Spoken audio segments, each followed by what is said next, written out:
One of the most versatile power tools any do-it-yourselfer could possibly own is a drill driver. But a lot of you probably don't even need anything as powerful as this DCD1000.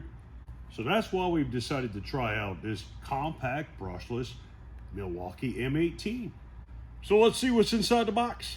Everything is packed inside this contractor bag.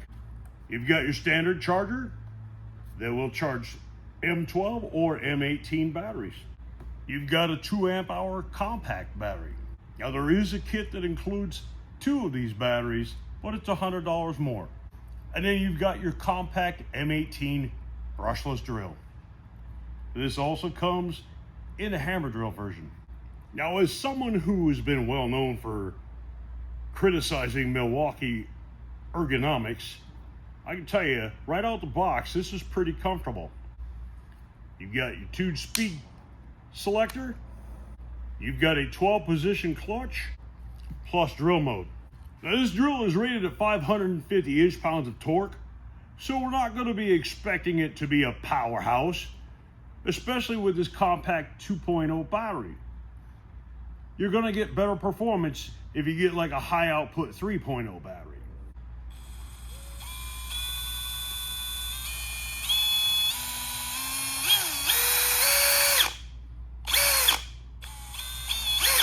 Trigger control seems pretty good, and it feels like it's got some decent power, so let's test it out. Now, any good drill driver should have a consistent clutch.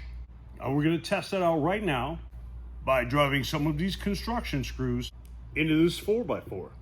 We're going to start out in clutch setting 6. Didn't drive it very far. We'll go up to 8. So obviously that drove it further. Let's go to 10.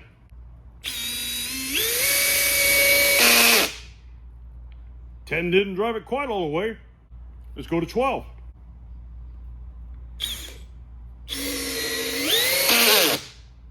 What we're going to do is we're going to kick it down to speed 1 for more torque, and we'll lower the clutch back to 8.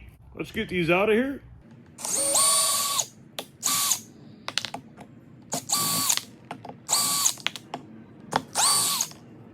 All right, speed setting 1 and clutch setting 8. Okay, that's already slipping. Let's go up to 10. And now we'll try 12.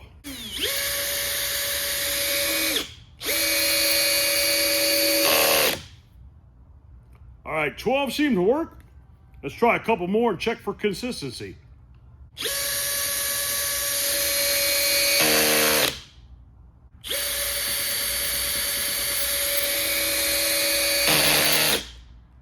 So, as you can see, we're not getting consistent depths, and part of that could be the wood.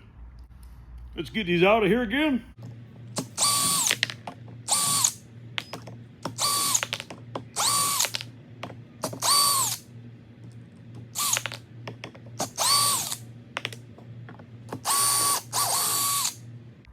All right, let's try driving a few of these in speed 2 in drill mode, and we'll see how easy it is to feather them in just using trigger control.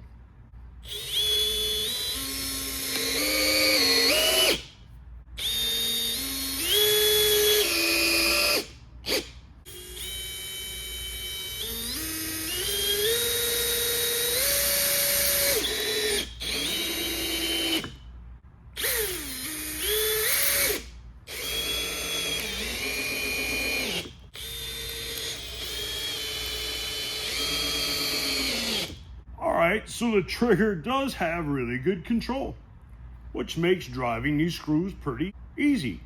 Okay, so now let's go over here and test this out with a few drill bits. Alright, we are in speed 2, we are in drill mode. Let's start out with a 1/2-inch Diablo spade bit. Let's move up to a 9/16 Diablo. 5/8 Diablo. 5/8 Irwin speed bore. 11/16 Diablo. 3/4 Diablo. How about a 1-inch Diablo? So yes, it did the 1-inch Diablo just fine, and that's where we're gonna stop. So as you can see, this is a solid little drill with decent power for a do-it-yourselfer who doesn't need a ton of power. And considering this isn't even the best battery that you can get for it, it did pretty well. Now, for those of you who have asked, how does this compare to the DCD800? They shouldn't really be even considered in the same class. They both have 2 amp hour batteries. They're about the same height. But there's your big difference right there. The width and the length of the head. This is a compact drill. This is more of a subcompact drill. In fact, it's about the same size as the rigid subcompact, the Makita subcompact, and it's not that much different than the M12 Fuel, except for the base and the size of the battery. Hopefully all of you found this informative and got something out of it. If you did, you know what to do. Help us grow this channel. And we'll see you next time.